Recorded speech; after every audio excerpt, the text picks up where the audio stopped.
मियां नवाज शरीफ साहब की एक तस्वीर इस वक्त वायरल हो चुकी है और इटली के किसी शहर में, मिलान में बताया जा रहा है, किसी रेस्टोरेंट में बैठे हैं। तो लगता है कि तमाम पाकिस्तानी जहाँ भी हैं वो यानी इनका पीछा नहीं छोड़ रहे। कोई तस्वीर आ जाती है, अब ये ज़ाहिर है कि उनके बेटे हुसैन नवाज भी साथ हैं, वो कह रहे हैं हवा खोरी, उनका बड़ा जुमला याद है। तो सिद्दीक जान, ऐसा लग रहा है कि लोग जो भी हो वो पीछा ज़रूर कर रहे हैं और नज़र आ रहा है कि वो कतरा रहे हैं। आप तस्वीर में देखें ना कि हुसैन नवाज साहब के चेहरे के तासुरात और मियाँ नवाज शरीफ साहब के साथ जो भी साहब बैठे हुए हैं वो हैट पहन कर, उनके तासुरात, वो नागवारी का इजहार कर रहे हैं कि ये क्या हो रहा है हमारे साथ। जहाँ जाते हैं लोग पीछे पीछे हमारे कोई आवाज़ें लगाने लग जाते हैं, कोई या तस्वीर उतारने लग जाते हैं। इसमें ज़ाहिर है कोई बदमज़गी तो नहीं, लेकिन तस्वीर उतारना भी उनके लिए एक अब मुश्किल बन गई है कि जी लोग तस्वीर भी ना उतारें हमारी। देखें उसामा गाजी साहब, ये तमाम पैसा कमाने वालों के लिए, गैर कानूनी ज़राए के ज़रिए हराम का पैसा कमाने वाले, करप्शन लूटमार करने वाले, अवाम का टैक्स का पैसा चोरी करने वाले, सबके लिए लम्हा फ़िक्रिया है। ये इबरत है, सीखें इससे, देखें इससे, सबक सीखें इससे कि आप पैसा तो कमा लेते हैं, आप लंदन में असास व जायदादें भी बना लेते हैं, लेकिन फिर आप पूरी दुनिया में कहीं जा नहीं सकते, आप अपने घर से नहीं निकल सकते। मुझे बताएं कि आप खुद अंदाज़ा लगाएं, बंदा अपने आप को किसी की जगह रख कर सोचे कि आप अपने घर से ना निकल पाएँ। आप घर से निकलें तो पूरा टब्बर चोर है के नारे लगें, चोर डाकू लुटेरे के नारे लगें। आप दोहा एयरपोर्ट के ऊपर उतरें तो आपको लोग घेर लें, आप जो है वो दुबई उतरें आपको लोग घेर लें, आप सऊदी अरब जाएं मस्जिद नबी तक में लोग आपको चोर चोर डाकू डाकू कह के और आपको घेर लें। आप अमेरिका एयरपोर्ट के ऊपर उतरें, वहाँ लोग आपको डाकू कहें, आप यूके उतरें आपको लोग चोर कहें। तो ये सारी चीज़ें वो हैं जो ये बताती हैं कि आप पैसा तो कमा लेंगे, आपके पास पैसा आ जाएगा, लेकिन इज्जत नहीं रहेगी, लोगों की नज़रों से आप गिर जाएंगे।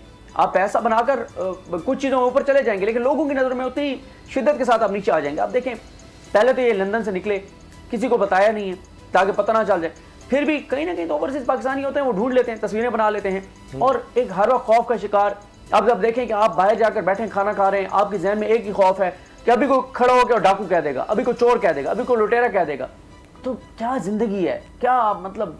तो इसलिए सबक सीखना चाहिए कि आप जब लोगों के लिए काम करते हैं, जब आप आवाम के लिए काम करते हैं, जब आप आवाम की फलाह के लिए काम करते हैं, तो ये तो सियासत थी इसी काम के लिए, ये तो इबादत के तौर पर थी कि आप आगे लोगों को सर्व करते हैं।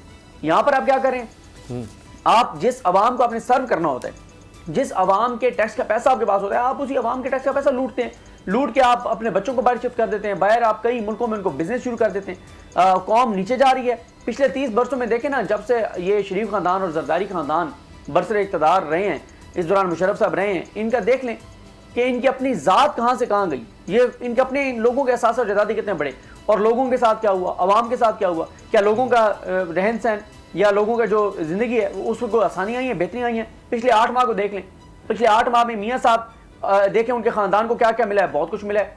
उनकी बेटी बरी हो गई, दामाद बरी हो गया, भाई बरी हो गया, भतीजा बरी हो गया, खुद पासपोर्ट मिल गया, बेटी वहाँ लंदन पहुँच गई, पैसा मज़ीद लूटा और जो पुराना लूटा उसको भी एनआरओ मिल गया और मुसल्लत कर दिया गया हुकूमत में। बड़े बहुत कुछ इसमें बनाया होगा, वो बाद में कई कुछ सालों बाद पता चलेगा क्या क्या कुछ माल पानी बनाया है। लेकिन पाकिस्तान का क्या बने, लोग खुदकुशियाँ कर रहे हैं। बिजली देखें, बिजली के बिल देख लें, रोज़मर्रा की चीज़ें देख लें, आटा देख लें, गैस देख लें, गैस का बहरान शुरू हो गया, बिजली के बिल। मतलब इनको अपने, इनके ख़ानदान को बहुत कुछ मिला है, अवाम को कुछ नहीं मिला। जब अवाम को कुछ नहीं मिलेगा, जब लोगों को कुछ नहीं मिलेगा, जब मुल्क को कुछ नहीं मिलेगा और इनकी अपनी करप्शन लूटमार और वो कहां से कहां पहुंच जाएगी, फिर लोग तो रिएक्ट करेंगे। सही, बिल्कुल लोग इनको चोर डाकू लुटेरा कहेंगे।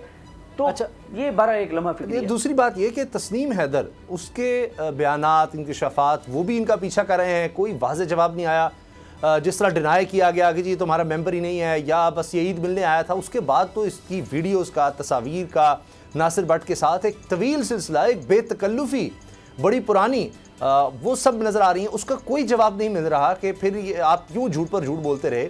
एक बात है, या तो आपकी तरफ से डिनाइल आ जाता, अब इसके खिलाफ कोई केस करें कि आप पर इतना बड़ा इल्ज़ाम लगा दिया, तो वो तो शख्स अभी तक वहीं पर डटा हुआ है, खड़ा है, वो कह रहे जी मैं तो आज भी मेंबर हूँ, अभी तक मुझे निकाला भी नहीं उन्होंने, और मुझे बुलाया करते थे कि ये देखो लोग बाहर आ गए हैं, ये तहरीक इंसाफ के लोग हैं, मेरे खिलाफ नारे लगा रहे हैं, मुझे फ़ौरन पहुँचो, मैंने किसी जगह जाना है। और मैं लोग ले जाता था, बहुत से लोग ले जाकर इनके साथ, इनको प्रोटेक्शन देकर एक जगह से दूसरी जगह ले जाना।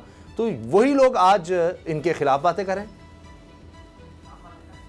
सही कहा आपने। और दूसरा ये देखें ना, ये एक इन्होंने बनाया कि जनाब वो जुल्फी बुखारी साहब के साथ तस्वीर आ गई, तहरीक इंसाफ के गौहर रहनुमा के साथ तस्वीर आ गई। देखें वैसे तो तस्वीर किसी के साथ भी हो सकती है, रोज़ इतने लोग तस्वीरें बनवाते हैं पॉलिटिकल शख्सियात के साथ, इस तरह के लोगों के साथ। लेकिन मियां नवाज शरीफ साहब के घर जाकर उनके ड्राइंग रूम में मिलना, ये तो मरियम, और हम देखते हैं ये अजमा बुखारी साहब एक बार बेचारी बाहर खड़ी हुई थी, हिना परवेज भट्ट साहब बेचारी बाहर खड़ी हुई थी। इस तरह के इनके इस लेवल के लोग पाकिस्तान में जो इनके मेन लोग हैं वो बेचारे बाहर जाके खड़े होते हैं। एक वो अलीम खान साहब को आपने देखा था कैसे वो बेचारे बाहर खड़े हुए थे। एक बार एक एक्टर जो है वो बाहर खड़े हुए थे। इस तरह के लोग वो बाहर खड़े होते हैं, उनको इजाजत नहीं होती अंदर जाने की, बेचारे लाइन में लगे हुए होते हैं कि जब तक अंदर से कोई लेने नहीं आके नहीं जा सकते। वो कैसे ड्राइंग रूम तक पहुंच गए जनाब? और मियां साहब मिलते ही बड़े कम लोगों को हैं वहां पर, तो बड़े सिलेक्टेड लोगों को मिलते हैं। वो हर उस शख्स से मिलते हैं जो जाके या तो कोई बहुत बड़ा बात ऐसी जो ज़ाहिर ऑडियोज वाले चक्कर उसमें, या कोई बहुत बड़ा वो फायदा दे सकता हो, उनको मिलते हैं। नजरियाती लोगों को तो वो मिलते नहीं है, नून लीग के कारकुनान को तो वो मिलते नहीं है, आम लोगों को तो मिलते नहीं है। वो तो उन लोगों को मिलते हैं जो उनके लिए किसी न किसी काम आ सकते हैं। और ये वो खुद कह रहे हैं कि मुझे आगे शूटर चाहिए, ठीक। और फिर उनका क्रिमिनल रिकॉर्ड भी है पाकिस्तान में। जो ये खुद कह रहे थे कि जनाब वो तो क्रिमिनल है, तो फिर क्रिमिनल रिकॉर्ड उनका मिलता है। इस तरह के काम इस तरह के बंदों को फिर कहे जाते हैं, और फिर तो उनके कई तस्वीरें शुबात बढ़ जाते हैं जब अचानक आप यूरोप चले जाएं और फिर आगे से ये खबरें छपाएं अपने हामी मीडिया के थ्रू के जी आगे अमेरिका जाना है, इलाज 3 साल यहाँ नहीं हो सका, अब अमेरिका जाएंगे, तो शुबात इससे और बढ़ते हैं। अगर आपको ये वीडियो पसंद आई है तो हमारा चैनल सब्सक्राइब करें और बेल के बटन पर क्लिक करें। बोल जो कि हकीकी सहाफत के सफर पे गामजन है, बोल ने बता दिया है कि किसी किस्म का कोई दबाव बर्दाश्त नहीं किया जाएगा। बोल वो वाहिद इदारा है जो अपने एम्प्लॉयज के लिए खड़ा होता है, हकीकी सहाफत के लिए, क्योंकि बोल है हक और सच के साथ। ये पाकिस्तान में पहली दफा हुआ है कि बोल न्यूज ने रिकॉर्ड बनाए हैं।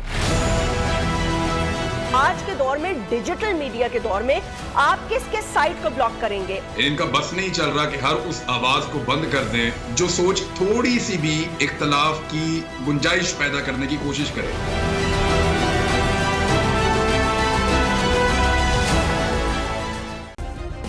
सब्सक्राइब करें और बेल दबाएं ताकि कोई खबर रह न जाए।